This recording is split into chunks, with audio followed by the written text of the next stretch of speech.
What is up, guys? It's your boy Flowshocker, the 96 Hedgehog here with our Week 3 Stab Recap match. If you guys can, hit the like button down below if you haven't already. Subscribe to join the Flowshocker crew today because you'll be feeling with the king of the crew. I didn't upload this one because, I've just been not fully feeling the Pokemon vibe and stuff like that. But I'm going to promise you guys, I'm going to try to get you some live Wi-Fi content, even though, yes, it'll be off my phone. It's going to be not the best quality you're going to see and everything like that. But still, I'm going to try to get you guys some Wi-Fi content. The main reason, again, why I didn't was because, again, there was just some stuff going on, and I just wasn't really feeling like live recording and stuff like that. Plus, this battle was, like, severely late. I mean, not technically because we got an extension to Tuesday, but since it was Thursday and matches weren't being played, we did have to wait for my opponent to get his team gen for him to receive his team, so... Oh, well, we were able to get the battle done. We actually got it done just now, and boy, oh boy, was that a game. Oh my. And I'm just going to tell you guys, I really wish I recorded that one because that was a very good battle. Really came down to a lot of things, but let's go ahead and break down what he brought. So we against, like I said, I believe it was the Victorian Victinies, I want to say. It's actually by a guy named Squishy the Victini, which actually I've known Squishy a long time. I think it was from the very first league and stuff I did. I heard that, well, there's their league that died and stuff like that. But yeah, so this was his team. He brought G-Max Grimmsnarl, Hawlucha, Kyurem, and Aegislash, which we expected. Snorlax, which was something I could have expected him to bring. And then Keldeo, which, again, was something I could see him brought, but was also not fully preparing for it. But the fact he had no Flygon was really amazing. The fact that he had no Rotom was amazing. He said Rotom just didn't do well. I mean, again, that's his personal opinion. I think Rotom would have done really good for a Crippling's perspective. Plus, it would have walled out potentially a good amount of my Mons in that sense of regard. But again, his choice, not mine. But let's go ahead and just break down how the match started. So I led off with my Arcanine. He leads off with Kyurem. I'm fully expecting him to click Earth Power instead of in Draco Meteor or something like that. So I go to my Sylveon. My Sylveon sets up a +1 Calm Mind as he brings in his Aegislash here. And a part of me really wanted to click Wish. A part of me now wishes I kind of had Wish Protect. Or had just clicked Wish and then swapped out into something else to take a hit and something like that. But I didn't think about that, so, yeah. So, we technically give away Sylveon, but then Blastoise came in, Blastoise clicked Shell Smash. Lucky did not get credit from Shadow Claw and or Shadow Sneak. It picked up the kill against Aegislash. We're sending up +2. We get a massive chip damage off. About 40 to 45% of chip damage between that range to kill that. He then takes Life Orb damage, and then I go Gengar. Gengar pretty much 100% kills this thing. And I'm estimating he's sitting at probably 51%, I'm guessing. Roughly 50 to 51%, something like that. Or at max 52%. And once he gave me a spread, the lowest Gengar does is 48%. So because basically if I hit 50%, I should basically always kill him. So basically if I get a max low roll, I will lose Gengar, but he does lose Grimmsnarl. But basically, if Gengar does that, Gengar basically can just sweep his team. Now, part of me wishes now I had Focus Blast, by the way. Part of me really wishes that now.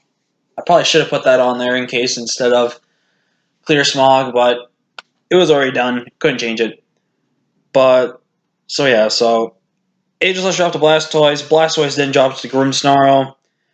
And we got max load, and he lived on like probably between 2 and 5 HP or something like that. And he got a kill back on Gengar, but Gengar technically gets a kill for the Grimmsnarl since the Grimmsnarl had to kill it with its Life Orb damage. So technically, Gengar got another kill for this season, which is awesome. Gengar really putting in the work of this season. So actually, let's go ahead and just delete the Mons as we kind of talk about them, I believe. So up next, so we lost Gengar, we lost Blastoise, we lost Sylveon. So basically, he's got the advantage now, 4-3. I decided to go Phalanx. Phalanx is my safest play as he's going to go to Keldeo here. I'm going to go ahead and click no retreat, and he goes for the Hydro Pump. He does land the Hydro Pump. It almost kills me. I don't know if it was a max roll or if I was going to guarantee live that hit, but we luckily live. I get my no retreat off. I go for the Zen Head, but he was a very defensive Keldeo, like really physically defensive, which really kind of surprised me. But we nab a critical flinch. By critical flinch, I mean I flinched him. I didn't get a critical hit flinch. If I did, I would have killed him if I had a critical hit. But we nabbed a glitch flinch, and I was really debating clicking close combat. But I think the safe play was to click Zen Headbutt, not trying to weaken myself down, even though I should have just probably clicked close combat. There was nothing probably losing for clicking close combat. So Phalanx picks up the kill there.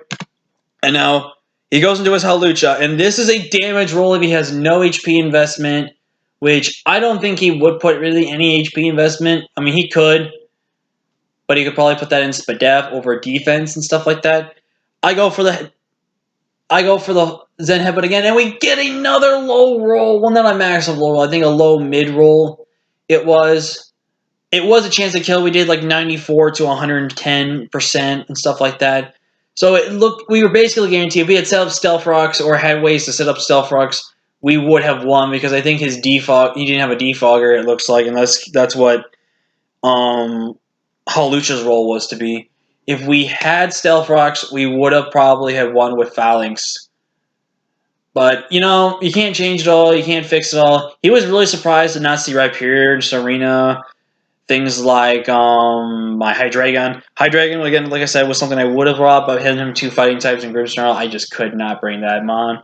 Serena was, again, one of those Mons I was really debating over Copperajah, but in the end, just decided Copperajah was a little bit better of a Mon to bring this game. And then Rhyperior, like I said, Rhyperior just lost to a good amount of things on his team. I just didn't want to bring it, so there was that. But back to the story. He lives. He does not get flinch. If I think we snagged that flinch there, we probably would have just won right there. But that. And now going to George here. I'm going to click Flamethrower. Not George. My dog Sky here. Sky picks up the kill here. I'm going to go out into my Copperajah. And he is actually modest offensive Life Orb Kyurem here. And he gets a max roll on my Copperajah. And if he gets another max roll on my Copperajah actually dies.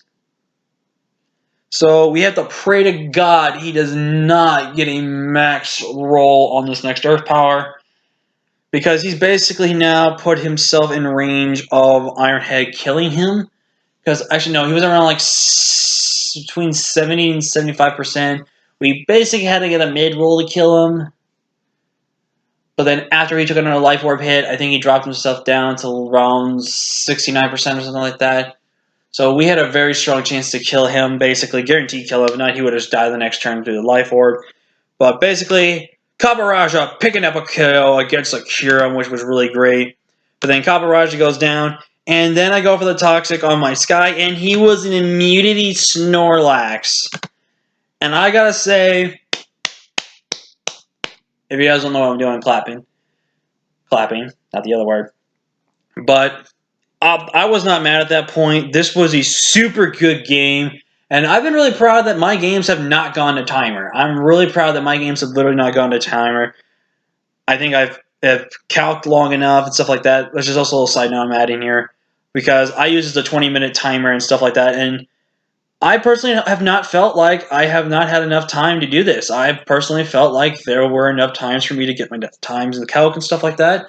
And I'm honestly really proud. I'm really proud of how well I've done this season. And everything else like that. But again, like this, I was thinking of going for the Morning Sun, but the Intoxic damage just racks up, along with Earthquake, even if he's -1. If I had maybe picked up a Burn on the Snorlax on that first Flamethrower, I would have tried to do something about it, but again, didn't have it. Maybe I should have went for the Will-O-Wisp, which would have been a little bit better, but I felt like Toxic was more clutch against things like Rotom and stuff like that. But that's going to be our Week 3 recap, guys. I don't know who we face next week, but we are now sitting at 1-2. Not the best start, but again, I think we've got a decent record so far. We haven't lost that much, and we haven't gained that much as well. But that's going to be it for this recap video, guys. Thank you so much for watching. Thank you so much for support. Till next time, guys, I'm Phil Shotgun 96 Hedgehog. I'll see you guys later. Peace.